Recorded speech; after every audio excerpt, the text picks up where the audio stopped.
निवडणुकीसाठीचा प्रचार शिगेला. विविध सभा, मुलाखती आणि भेटीगाठींमधून मतदारांपर्यंत पोहोचण्याचा उमेदवारांचा प्रयत्न. महाराष्ट्रातल्या मतदारांनी देशभक्ती, राजकीय समज आणि दूरदृष्टी दाखवून भाजपाला सलग 10 वर्ष सर्वाधिक पसंती दिली असल्याचं प्रधानमंत्र्यांचं प्रचार सभेत प्रतिपादन. काँग्रेस अध्यक्ष मल्लिकार्जुन खरगे यांच्या आज विदर्भात सभा. सरन्यायाधीश न्यायमूर्ती धनंजय चंद्रचूड उद्या अधिकृतपणे निवृत्त होणार. न्यायमूर्ती संजीव खन्ना स्वीकारणार पदभार. आणि जागतिक हॉकी संघटनेचे पुरस्कार जाहीर.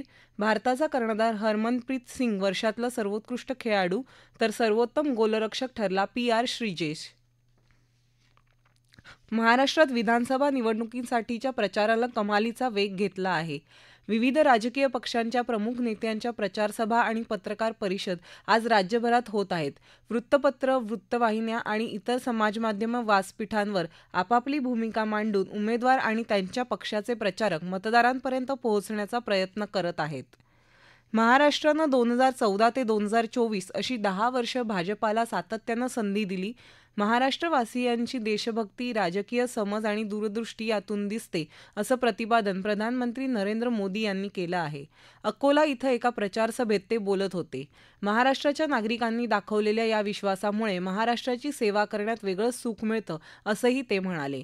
पालघर जिल्ह्यातलं वाढवण बंदर देशातलं सर्वात मोठं बंदर असून त्यासाठी 80,000 कोटी रुपयांची गुंतवणूक करण्यात आल्याचं प्रधानमंत्र्यांनी सांगितलं. प्रधानमंत्री आवास योजनेअंतर्गत 4 कोटी गरिबांना घरं दिली. शिवाय 3 कोटी नवीन घरं बांधायला सुरुवात केली असून यामुळे महाराष्ट्रातल्या लाखो गरिबांना पक्की घरं मिळतील, असं त्यांनी नमूद केलं. केंद्र सरकारनं मराठी भाषेला दिलेला अभिजात भाषेचा दर्जा देऊन संपूर्ण महाराष्ट्राचा गौरव केला आहे, असंही प्रधानमंत्री म्हणाले. राज्यात टेक्स्टाईल पार्कच्या उभारणीमुळे कापूस शेतकऱ्यांसाठी नव्या संधी उपलब्ध होतील, असा विश्वास त्यांनी व्यक्त केला. महाविकास आघाडी आणि काँग्रेसवर त्यांनी भ्रष्टाचाराचा, घराणेशाहीचा आरोप केला आणि महाराष्ट्राच्या प्रगतीसाठी पुन्हा एकदा राज्यात महायुतीचं सरकार निवडून देण्याची विनंती मतदारांना केली. महायुती सरकारच्या काळात सरकारच्या तिजोरीवर पहिला अधिकार हा शेतकरी, लाडक्या बहिणी आणि लाडक्या भावांचा होता, असं शिवसेनेचे मुख्य नेते मुख्यमंत्री एकनाथ शिंदे यांनी सांगितलं. ते आज परभणीत प्रचारसभेत बोलत होते. महायुती सरकारनं 7.5 अश्वशक्ती पंपाचा वापर करणाऱ्या शेतकऱ्यांचं वीज बिल माफ केलं, तसंच शेतकऱ्यांचं कर्ज माफ करण्याचा निर्णय घेतला, असं शिंदे म्हणाले. महायुती सरकारनं राज्यात अनेक समाजोपयोगी योजना आणल्या असं सांगत सरकार आल्यावर चंद्रपूर इथल्या दीक्षाभूमीसाठी 100 कोटी रुपये देऊ, असं आश्वासन भाजपा नेते उपमुख्यमंत्री देवेंद्र फडणवीस यांनी दिलं. चंद्रपूर इथं प्रचारसभेत ते बोलत होते. महिला आणि शेतकऱ्यांसाठीच्या योजनांचाही त्यांनी यावेळी पुनरुच्चार केला. महाराष्ट्र याआधी न्याय, कायदा आणि सुव्यवस्थेसाठी ओळखला जात असे, मात्र महायुतीचं सरकार आल्यावर इथली प्रशासन व्यवस्था कोलमडली, अशी टीका काँग्रेसचे राष्ट्रीय अध्यक्ष मल्लिकार्जुन खरगे यांनी केली. ते आज नागपूर इथं वार्ताहरांशी बोलत होते. राज्यात बेरोजगारी, शेतकऱ्यांचे प्रश्न असून महाराष्ट्राला पुन्हा एकदा प्रगतीपथावर आणण्यासाठी ही निवडणूक आहे, असंही खरगे म्हणाले. महाविकास आघाडीचं सरकार आल्यावर महालक्ष्मी योजना, कृषी समृद्धी योजना, आरोग्य विमा, मोफत प्रवास अशा लोककल्याणकारी योजना राबवू, असं आश्वासन खरगे यांनी दिलं. काँग्रेसचं सरकार असलेल्या राज्यांमध्ये शेतमालाला हमीभाव दिला जात असल्याचंही त्यांनी सांगितलं. त्याआधी मल्लिकार्जुन खरगे यांनी नागपूरमध्ये दीक्षाभूमी इथं डॉक्टर बाबासाहेब आंबेडकरांच्या स्मारकाला तसंच गौतम बुद्ध यांना अभिवादन केलं. डॉक्टर बाबासाहेब आंबेडकर स्मारक समितीच्या वतीनं खरगे यांचं स्वागत करण्यात आलं. यावेळी काँग्रेसचे नेते विजय वडेट्टीवार उपस्थित होते. खरगे आज दुपारी अमरावती इथं तर संध्याकाळी 7:15 वाजता नागपूर उत्तर विधानसभा मतदारसंघात प्रचार सभेला संबोधित करणार आहेत. महाविकास आघाडीच्या सरकारच्या कालावधीत 6.5 लाख कोटींचे सामंजस्य करार करून राज्यात उद्योग आणले, मात्र महायुती सरकारनं सर्व उद्योग गुजरातला नेले, अशी टीका माजी मुख्यमंत्री उद्धव ठाकरे यांनी केली. ते आज नांदेड जिल्ह्यात लोहा कंधार मतदारसंघातल्या प्रचारसभेत बोलत होते. महाविकास आघाडीचं सरकार आल्यावर महिलांना दरमहा 3,000 रुपये मदत देणार, महिलांसाठी महिला अधिकारी आणि कर्मचारी असणारी वेगळी पोलीस ठाणी राज्यभरात उभारणार, अशी आश्वासनं यावेळी त्यांनी दिली. महायुतीच्या नेत्यांना निवडणुकीच्या काळात शेतकऱ्याची आठवण झाली असून हे सरकार महाराष्ट्रद्रोही असल्याचा आरोपही त्यांनी केला. महायुती सरकारच्या काळात सोयाबीन, कापूस, डाळ, कांदा या सर्वांचे हमीभाव पडले, त्यामुळे शेतकऱ्यांचं नुकसान झालं, असं उद्धव ठाकरे आज एका वृत्तवाहिनीला दिलेल्या मुलाखतीत म्हणाले. नरेंद्र मोदी यांच्या गेल्या 10 वर्षाच्या गैरकारभाराबद्दल लोक आता प्रश्न विचारत असून राज्यात महाविकास आघाडीचं सरकार येईल असा विश्वास त्यांनी व्यक्त केला. आदित्य ठाकरे यांची आज वरळीत प्रचारसभा झाली. महाराष्ट्रात यावेळी निवडणूक लढवणाऱ्या पक्षांची आणि उमेदवारांची संख्या जास्त असून त्यामुळे उमेदवारांचा कस लागणार असल्याचं राष्ट्रवादी शरदचंद्र पवार पक्षाचे अध्यक्ष शरद पवार यांनी म्हटलं आहे.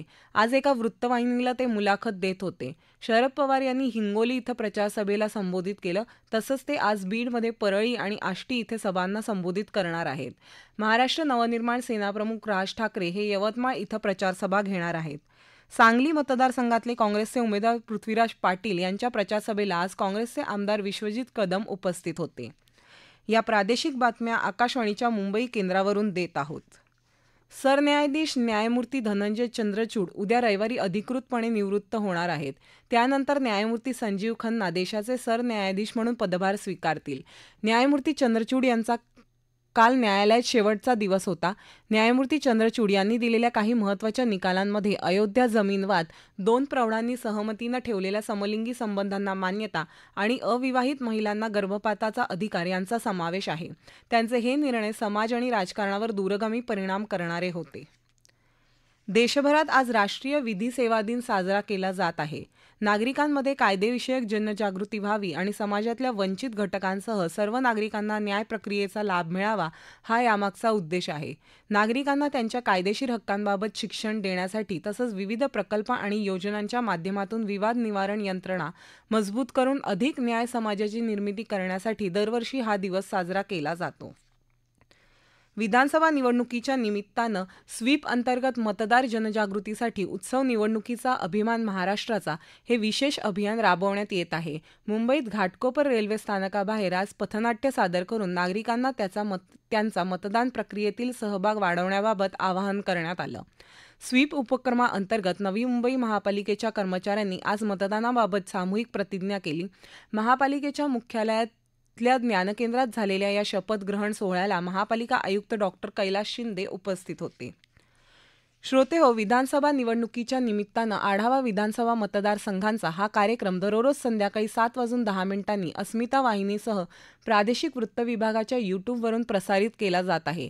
या कार्यक्रमात आज भंडारा आणि गोंदिया जिल्ह्यातल्या मतदारसंघांचा आढावा आपल्याला ऐकता येईल. पालघर जिल्ह्यात वाडा पोलिसांनी आज एका बनावट ATM व्हॅनमधली 3,70,50,000 रुपयांची रोख रक्कम जप्त केली. नवी मुंबईतल्या ऐरोली इथून आणलेली ही रक्कम विक्रमगड बँकेत नेली जात असल्याचा बनाव करण्यात येत होता. मात्र त्याबाबत समाधानकारक उत्तर तसंच पुरावे न मिळाल्यानं पोलिसांनी ही रक्कम जप्त केली. या रकमेचा वापर निवडणुकीसाठी केला जाणार होता का, याबाबत पोलीस अधिक तपास करत आहेत.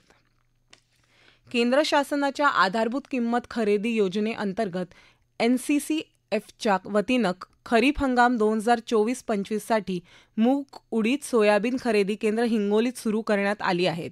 या खरेदी केंद्रांवर मूग, उडीद, सोयाबीन खरेदीसाठी 1 ऑक्टोबरपासून नोंदणी सुरू झाली आहे. या केंद्रांवर 7 जानेवारीपर्यंत मूग आणि उडीद तर 12 जानेवारीपर्यंत सोयाबीन खरेदी सुरू करण्यात येणार आहे. शेतकऱ्यांनी आपल्या तालुक्यातल्या केंद्रावर संपर्क करून नोंदणी करण्याचं आवाहन जिल्हा पणन अधिकारी हिंगोली यांनी प्रसिद्धी पत्रकाद्वारे केलं आहे.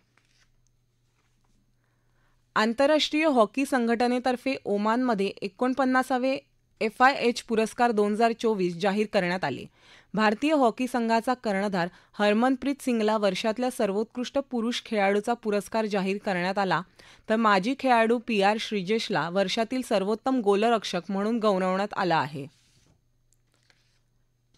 ठळक बातम्या पुन्हा एकदा. विधानसभा निवडणुकीसाठीचा प्रचार शिगेला.